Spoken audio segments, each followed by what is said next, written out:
Hello everyone, my name is Ifat Zamani and today we are gonna discuss about what I have done in my final project.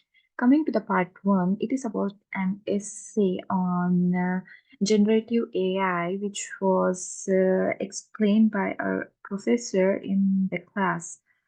So in this seminar of generative AI, our professor discussed about the history of generative AI over 2 centuries.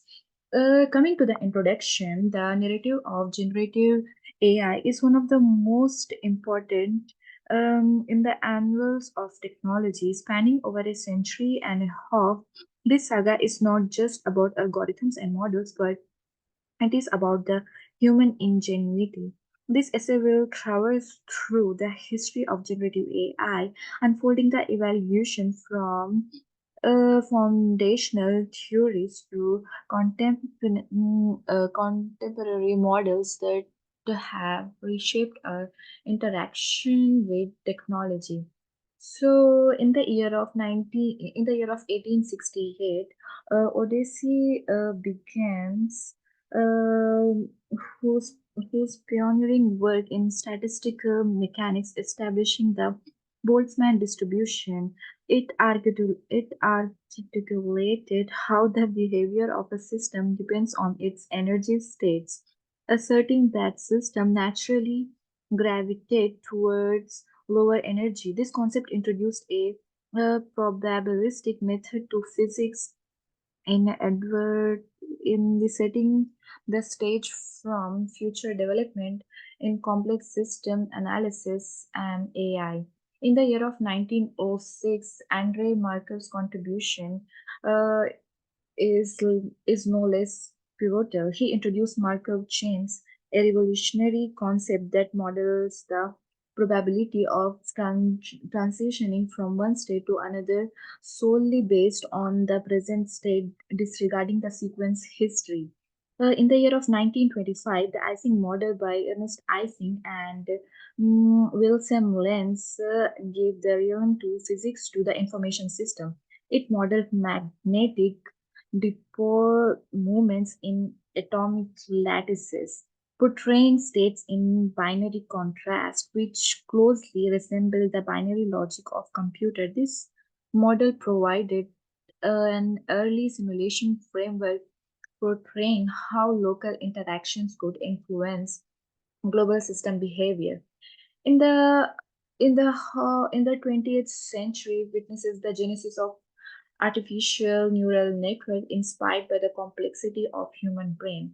These networks' ability to learn and make decisions was seminal, marking a departure from rigidly deterministic model to flexible, learning-oriented system.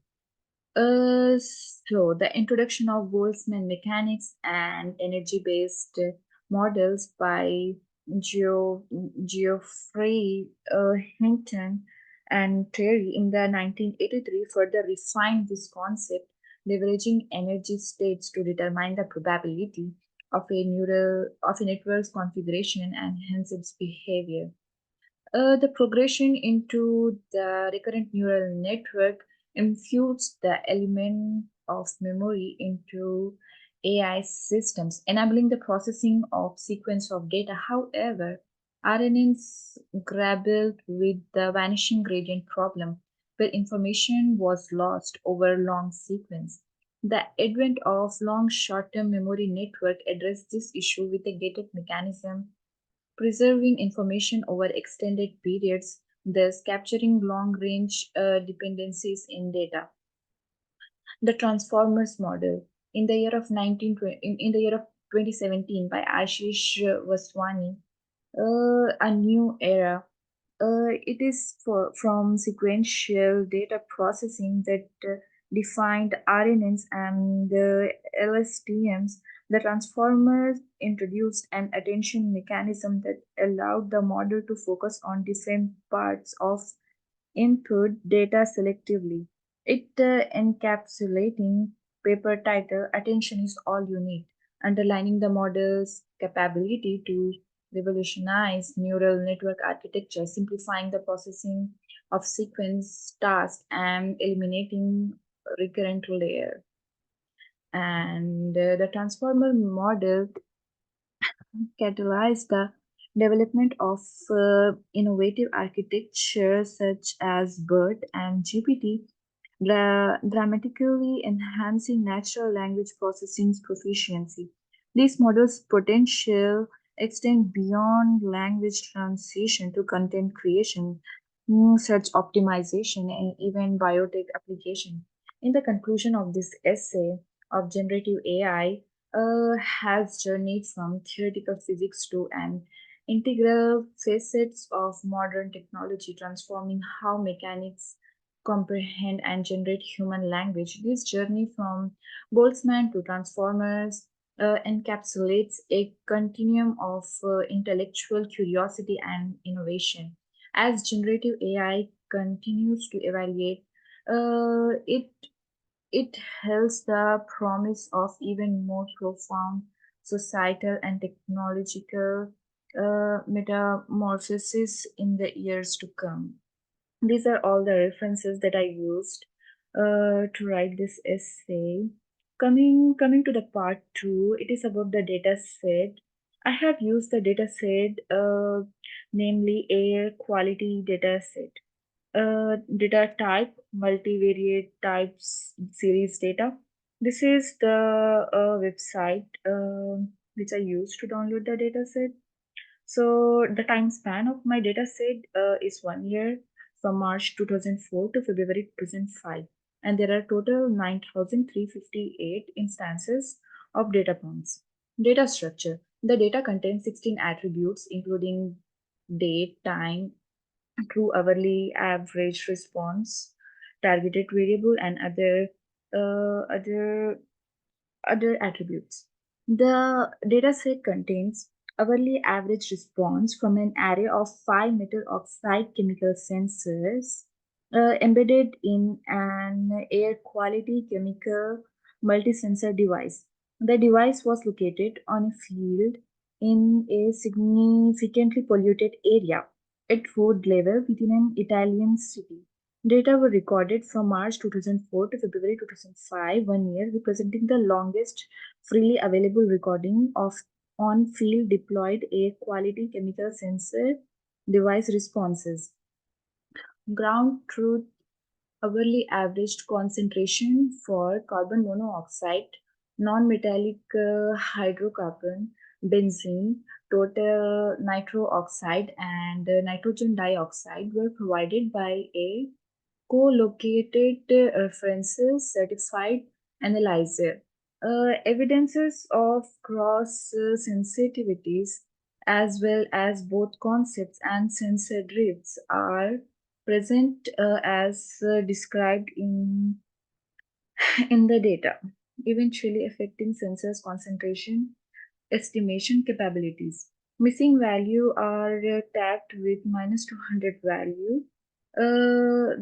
This dataset can be used exclusively for research purposes and commercial purposes are fully excluded.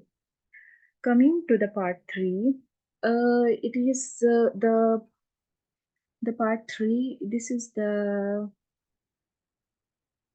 code for the part three.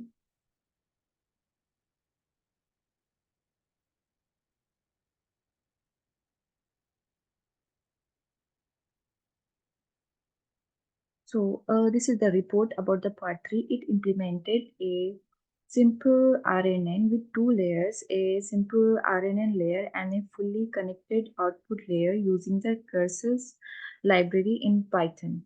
The goal was to train model to predict a sine wave time series data. So this is kind of sequence input.